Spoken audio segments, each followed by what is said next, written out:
Hello and welcome again to the Ferret Business Podcast, week after week of great content. Well, I hope so. Anyways, I'm your host, Yemmy the Ferret, aka Yemmy, aka DJ Yemmy.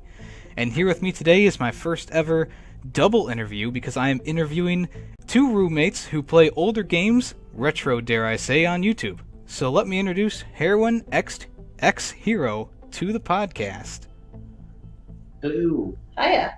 So on Twitter they are at Heroine X Hero, and they are the same name on YouTube. How are you both doing today? I'm doing good. You, Heroine? Not too bad. I've been worse, but I've also been a lot better, so I'm just hanging in there. Hanging in there. Good enough for today, I guess. So, I think we all know what your name means, but how did you two come to the consensus on having Heroine X Hero be your name on YouTube? Well, it started out, honestly, with the foundation for the channel, which was we want to do something together. So we both like games, and we both like playing games with people. And we kind of figured more of a generic would be better than specific, especially given, Heroine intended to play female protagonists, and I was playing the male protagonist, so it seemed fitting to do, Heroine X Hero. Okay. Yeah, and also it gives some equal representation to both sides of the coin. And the X was just left over from fanfiction days. So considering a lot of people ship us together. Understandable. So, when you do a video, is there one person who usually takes the lead, or you kind of consult each other to make a democratic decision or something like that? In terms of what we play, we have a list that we kind of decided on together. For who takes the lead for commentary, it's mostly depending on who's really, doing it. Like if you watch the Pokemon live streams or Final Fantasy live streams, Heroine does a lot more of the talking than I do. Mm-hmm. But trying to take the backseat when she's in control. So you both kind of decide which games to play. Is it hard to pick your games, or do you two kind of have the same gaming preferences, I guess I should say? Currently we're just working with what we both own.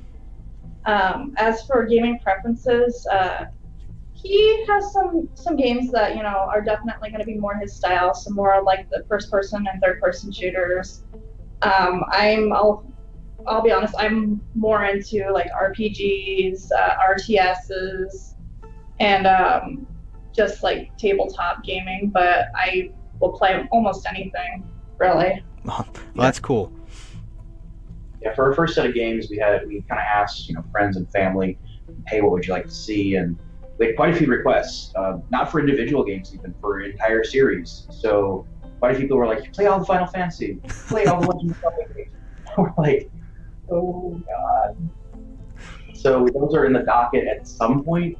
Yeah, that's how I ended up playing Outlast, actually. Someone requested it, and that Oh, okay. that was not So, how long have you two been living together? Let's see. Going about a year. Mhm. We've known each other for a while, though. We just initially had a roommate situation where we were both looking for a place to live at about the same time, and we figured, hey, why not? And it worked out. Oh, that's cool. And what's the most difficult part of being in the same household? Honestly, it's the cats. they pick their favorites, and it's like, love me, damn it. Because originally they were heroines, and then I just kind of came into the picture, and they just kind of split us up, I guess. It's true. Ranma likes him a lot more than he likes me, and I've had him forever. I felt really bad when I started noticing. I'm like, no, don't do it. It's gonna hurt. How many? Do you have any other pets besides the cats? How many pets do you have? Just the two cats. Just two cats. We were talking about potentially co-adopting a puppy, but we're at our building's pet limit. Oh. So we have to, the unfortunate happens, or we find a place that allows more than two pets. Okay, yeah. Yeah, I know the place I live at, there's supposed to be a weight limit on dogs, but you'll see, the big old ones walking around. I'm like, there's no way that is in the legal limit for the condominium association. Yep. Do you guys have a lot of Definitely do you have a lot of problems with this question's off the tip of my head since I'm talking about the dogs at the condominium. Do you guys have a problem with people not picking up their dogs' droppings around your area? Oh yeah. It's really bad because we got large yards. We're on the end of the unit. We got large yards around us, and it's like walking through a minefield when you go out somewhere. Especially at night, it's ridiculous. Yeah, I work late hours, so I come home. I'm like, don't want to walk through this. The worst part is getting to work and noticing, oh crap, there's crap on my boot. Yeah, I've had that happen a few times where I go, like, it just must be a skunk smell. Someone hit something on the highway. It's not me. It's not me. So I know you do a lot of the old video games. What do you use to record those with? It's the Elgato Game Capture HD, and we actually have a component. They're called male-female component splitters. Okay. It's where you plug it into both the Elgato and your TV at the same time. You don't have to worry about the signal not being high enough for the Elgato to transfer to HDMI. Yeah, that was a real problem with the N64 games. Oh. It just wouldn't work. Like, we'd get partial signal and then drop. Same thing with the PlayStation 3, oddly enough. That's a different issue. That was completely different. We were having signal drop. For like computer gameplay, though, we do use OBS. We've been switching to OBS Streamlabs of late. I'm a little ambivalent about it, but I'm coming around. Well, that's cool. I've never really heard of people setting it up that way, so that's cool. I learn something new every day. So, I'm guessing you guys have owned a lot of video game consoles in your days. Is there one that sticks out as being the worst? The worst? Oh, that's a good one. Do you have anything off the top of your head that immediately stands out for you? Honestly, it would have been my PS1, but that was for not the PS1's fault. Yeah. It was more along the lines of I'd had it at a yard sale. I had 3 siblings who were not nice to my technology ever, and the reading lens ended up getting scratched. Ooh, that's for me, honestly, I've loved most of the consoles I've had. The one, I guess, my one I had the most frustrations with was the PlayStation 2 when it first released. Had a lot of issues with memory cards. Oh yeah, yeah. I remember, like, as a kid. Now I could be remembering wrong because this is like the early 2000s, so I was a lot younger, having to reformat the damn thing every time I wanted to play Jack and Dexter, and then finally just breaking down and getting a couple of external memory cards. I don't know why that was, but I could do that. Eventually, I just remember not having to do it anymore. But yeah, it was like a little blue disc. I distinctly remember you had to put in that was about the size, let's say, of a GameCube disc, and it would read it, and then you switch it out and put the game in. I don't know why you had to do that, but that would be I think that was my most hated moment for having a console. Either that or the Xbox One, when it keeps turning on without warning. I'll hear a beep, and it's like, yay, hey, it's on. Yeah, I had a lot of problems with my Xbox One. I was an early adopter of the Xbox One, and my disk drive didn't work at all when on arrival of the system. So that was a lot of fun. And then, of course, the day I got it was also the day that the original Titanfall game came out. So their servers crashed big time. So I didn't even get to play Titanfall day one. I had to wait it out. Man, I love Titanfall. I remember seeing those commercials, especially in the movie theater, just thinking, oh my god, that is so cool. I think it was actually my most played game on the Xbox One to date. I think I racked up a lot of hours. It definitely gets a lot of hours. The second game, at least, gets a lot of hours on my PS4, that's for sure. How is the second game? I haven't seen any gameplay for whatever reason. of it. I recently did a live stream of it, and I hadn't played it since they added a new mode to it, which was probably about a year ago.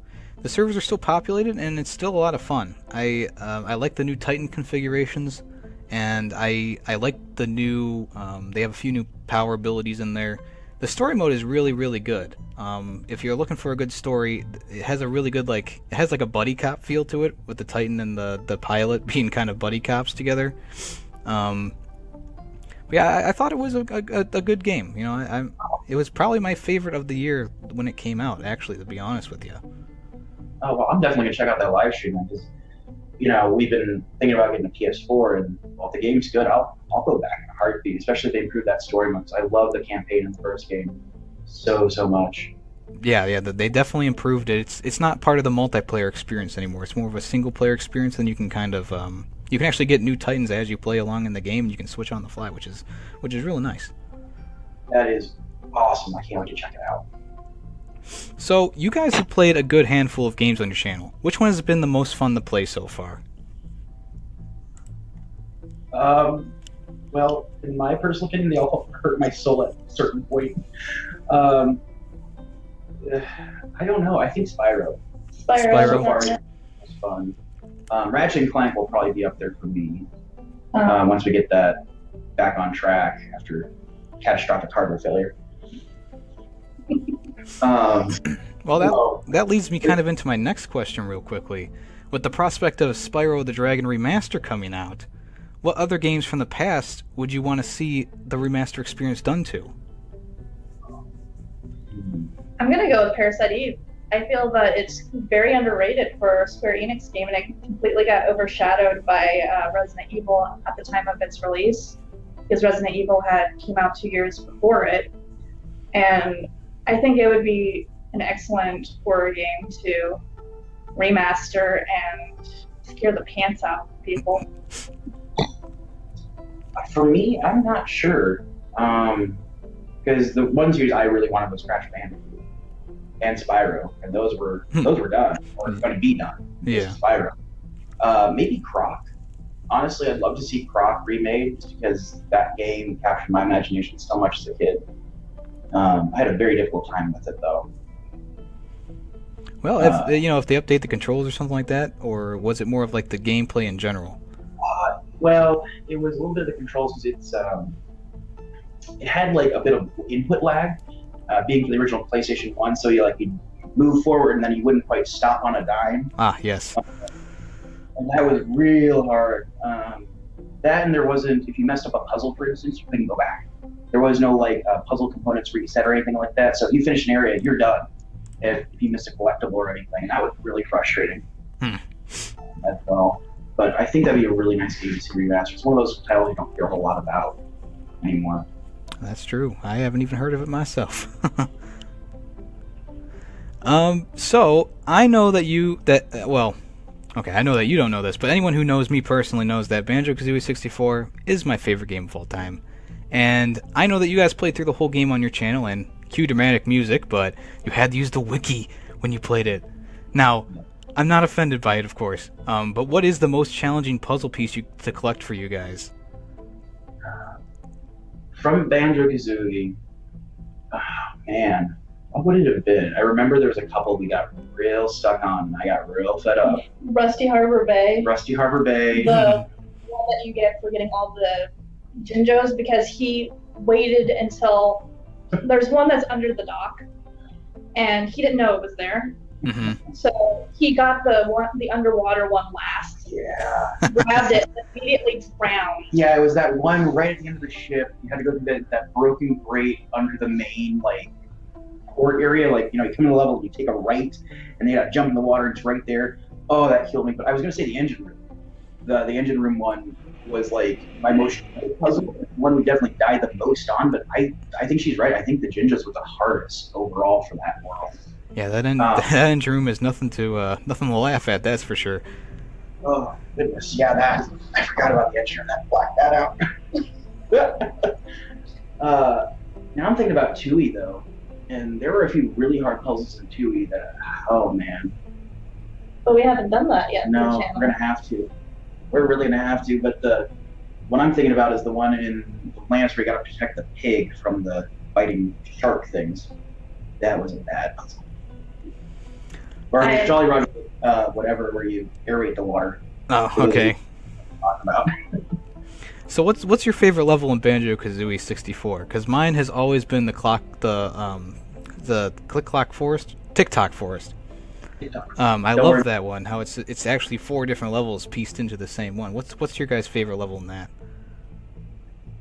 Like, I don't know. For me, looking back, I think I kind of agree that was a magical experience. But hearing it, I think I really hated it.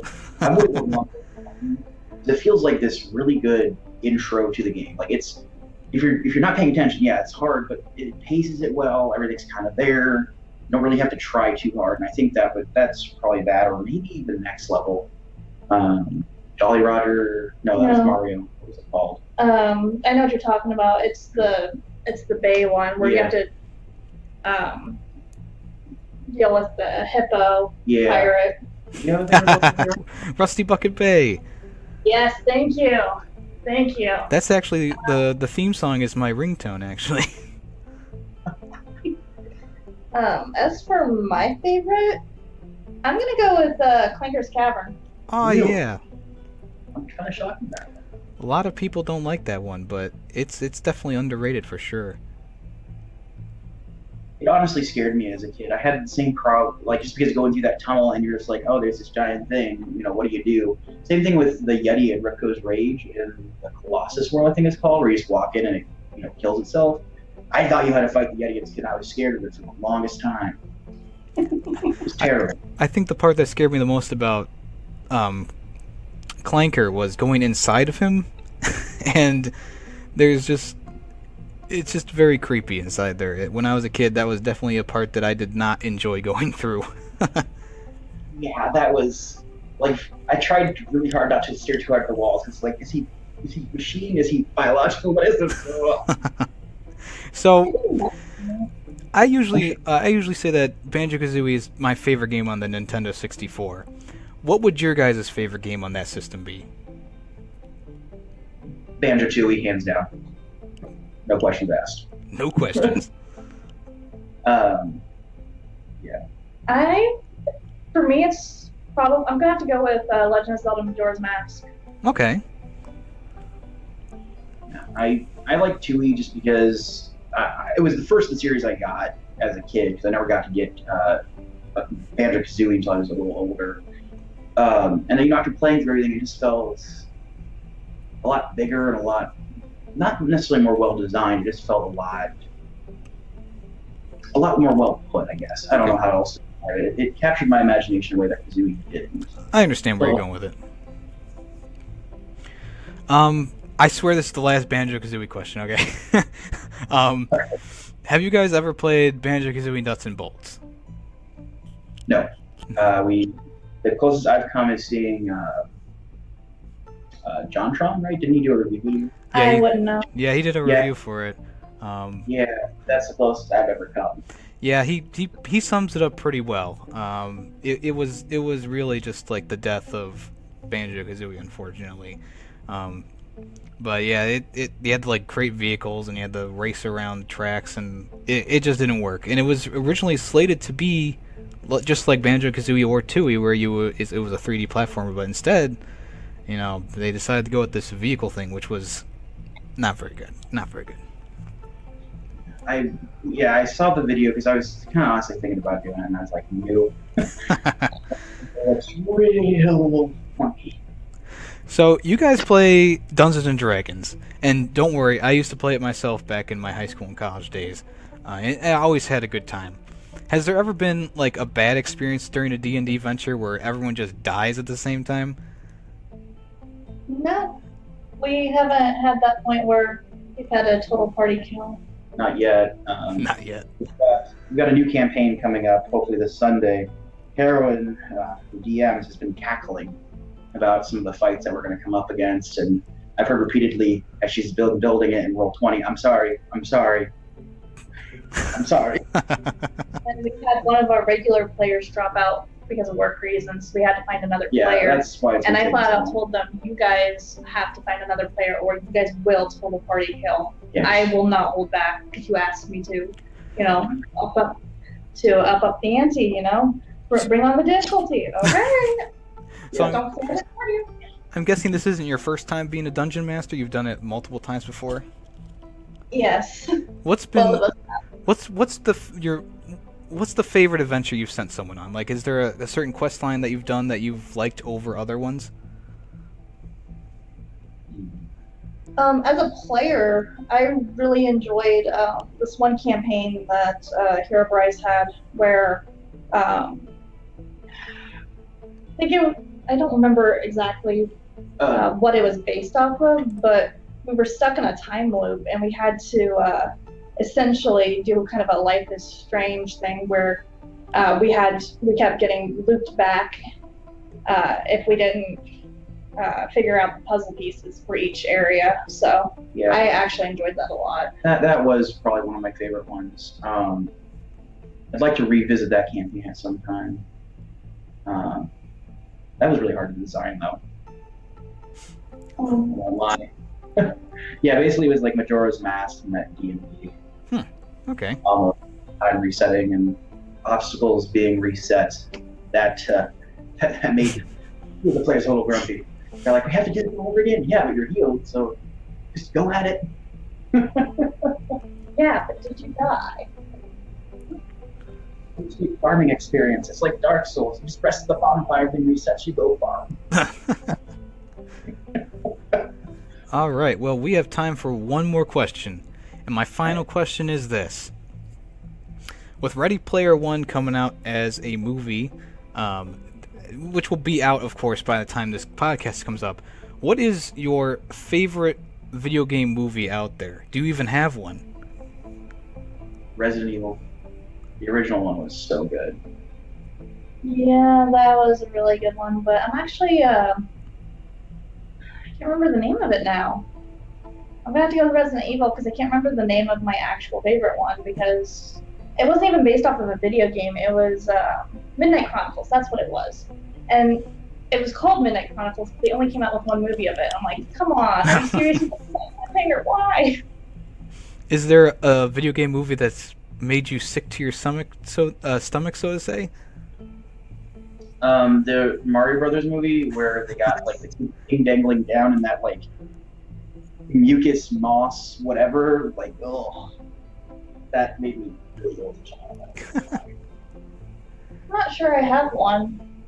I haven't seen that many video game movies. Most of my stuff that gets me raging would be like the books that have been transferred into movies and they've done it horribly. Oh, okay. Well, what's the worst book to movie you've seen? Aragon. Agreed. That was just a steaming pile of horribleness. All right. Well, I think that's all the time we have for today with Heroine X Hero.